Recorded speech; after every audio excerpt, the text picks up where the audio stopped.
Tim here from Sound Effects Premier in Ormskirk with Paul Reed-Smith. Hello. That'd be my name. Again. And I'm from Maryland. And you're from Maryland, which I now know how to say. You said it perfectly the first time. Thank you.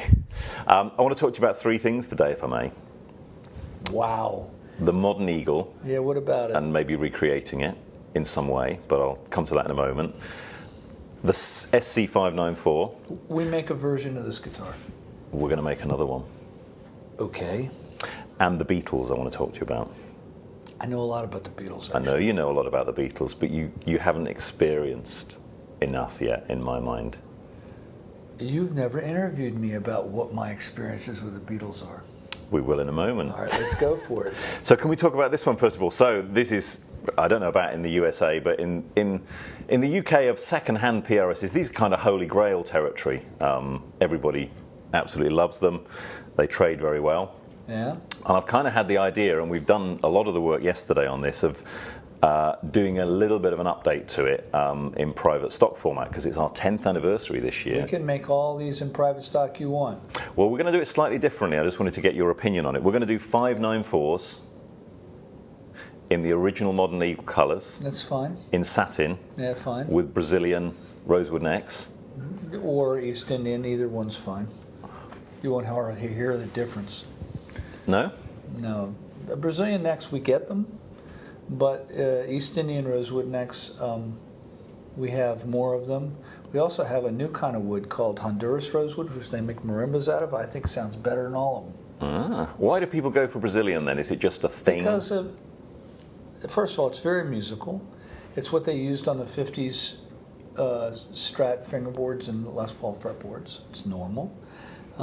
It's been used on Martin backs and sides forever. Yeah. But there are alternative woods that the marimba people think sound better.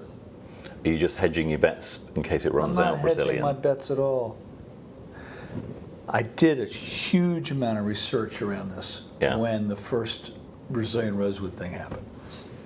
And I know a lot about Zero Cody and what it sounds like now. We found all that Honduras rosewood. I went to India to the place where they auction off the trees that come down in the monsoons and looked at them and made guitars out of them. I spent a lot of time researching, and I'm not just blowing smoke. I have experiences from choosing the woods, as you say, getting the timbers ready, making the guitars, and then taking the guitars out on gigs and experiencing them. Excellent. We've picked the tops, which is great. We've tried to get as near to these as possible. That's fine. Got lots of that. You have got, it was the easiest private stock picking I've ever done. Yes, we picked 10 tops in probably about 15 minutes because they were so good. Paul and Tina were excellent. Curly maple grows like waves in the ocean, and when they're cresting really high and like that, it's more curly than the ones that are really gentle. Yeah, and it's a good time at the moment. So you'll see that pretty soon. So to celebrate our 10th anniversary, and Gav, the governor, has promised that you're going to sign them all for me, and et cetera, et cetera. I sign all the private stuff. I know, but there's a little special backplate job. So we're going to sign it twice. Yeah, probably. Maybe. Nice. That'll be really helpful, wouldn't it? Why don't we sign it 5 times? We maybe do. Well, that was sarcastic. I know, okay? I know. You have that term over here? We do, yeah, and we know how to say it as well. Yeah, I'm sure. It's Maryland. Maryland. It's Maryland. Maryland. Yeah. Maryland. We'll get it right one day. The United States of America. No. USA. No. SC594s. I've always felt that we as dealers have, I wouldn't say struggled with single cuts, but it's not been the easiest one from PRS's perspective. It is now. I think game changer. The 594 transitioning into that is game changer. Is that how you see it? You know what's interesting? We first 594s came off the line, double cut guitars. We sent them to all artists, and they said, "I'll take one. Make it a single cut." It's like, really? Yeah, we'll take a single cut version of this. I said, all right. So that was always going to be. It's going very well for us.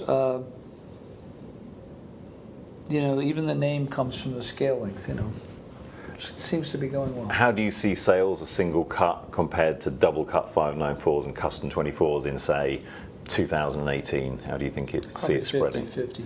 50-50. Maybe 40 single cuts, 60 double cuts, something like that. It's interesting. The double cutaway 594 is an easy sell right now. Yeah, it's massive for us. I mean, certainly outselling custom 24s, very popular. Can't get enough of them. And people seem to have moved away from wanting Les Paul colours to being a bit more receptive to what I would call traditional PRS colours, so interesting colours rather than just... I want us to make the traditional colours. Of course, yeah. And there's some private stocks and some other guitars here that are absolutely perfect versions of that.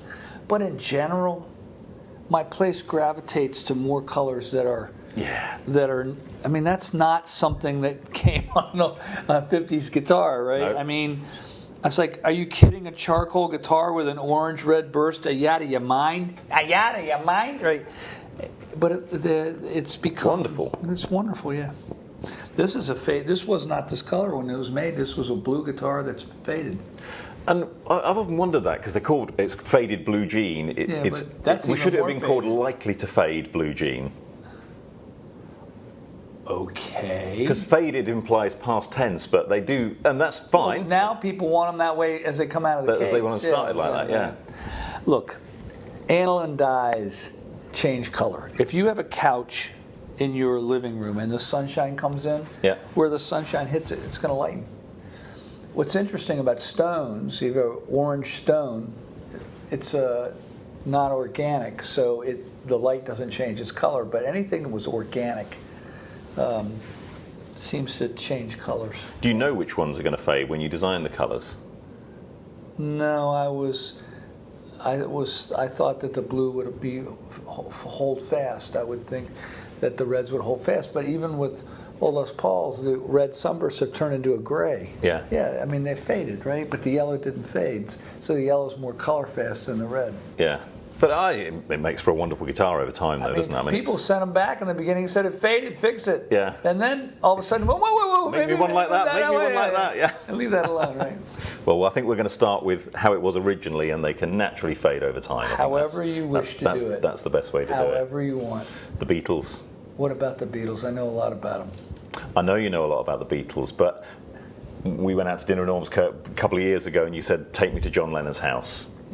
And it was a little bit too far away, and it was kind of late and dark, and so we couldn't do that. We've opened a store now in Liverpool, which I'm hoping you'll come to real soon. Mm-hmm. So what I'd like to do is invite you in, if next time you're over. So which house? This is the house he grew up in? Which house? The original one they grew up in? Any house. What I would like to do is to say, let's take you on the Beatles tour next time you're over. That I don't know much about. Would you like to? Sure, why not?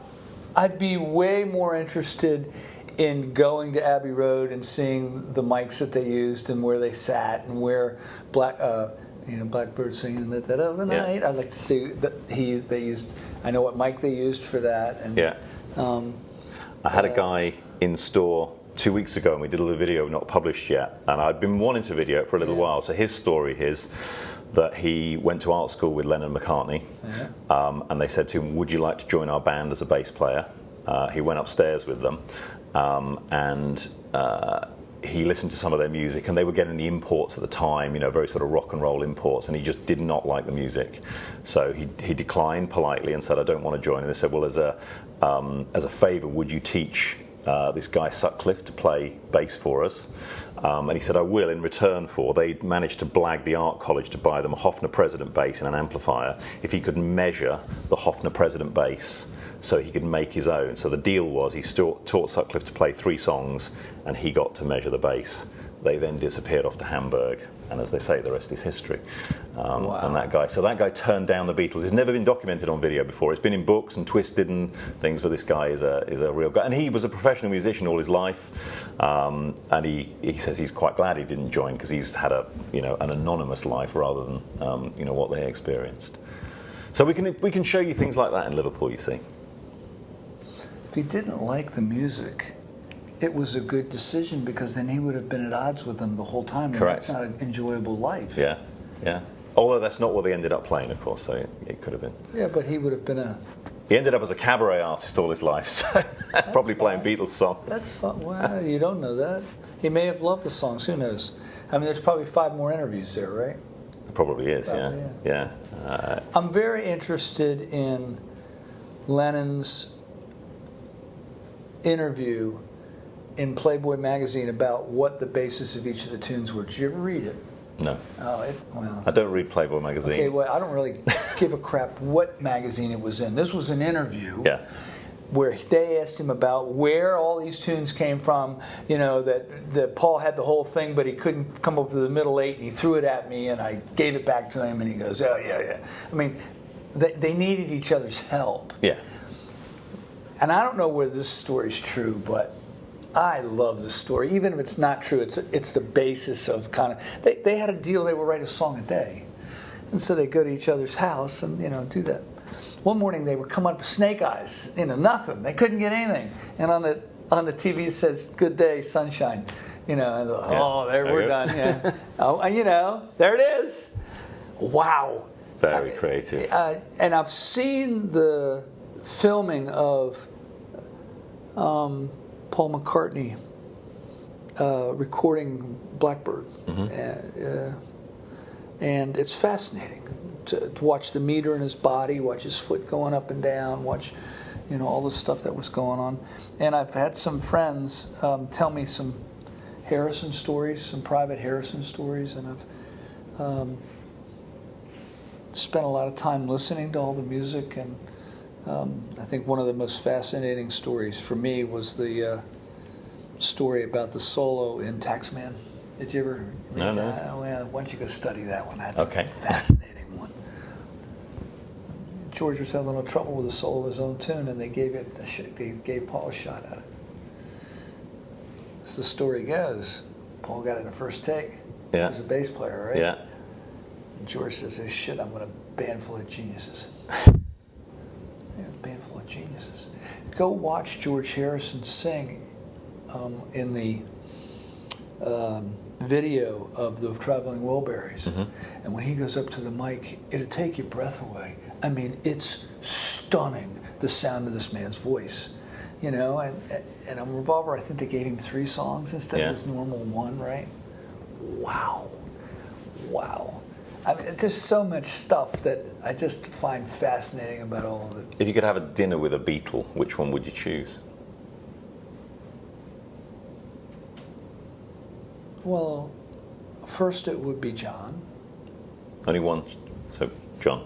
No, you get to control my answer. First it would be John. Okay, I'll go with you. And then I would want to talk to George. And then I'd want to talk to Paul, and then I want to talk to Ringo. I mean, a lot of people I know have talked spent a lot of time talking to Ringo because they want to tour with him, right?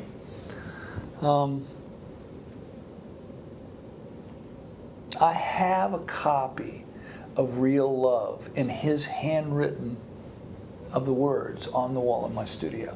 I bought it from, Yoko put a thing of John Lennon stuff on the road in America, and you could buy these pieces, and I bought it and I had it framed.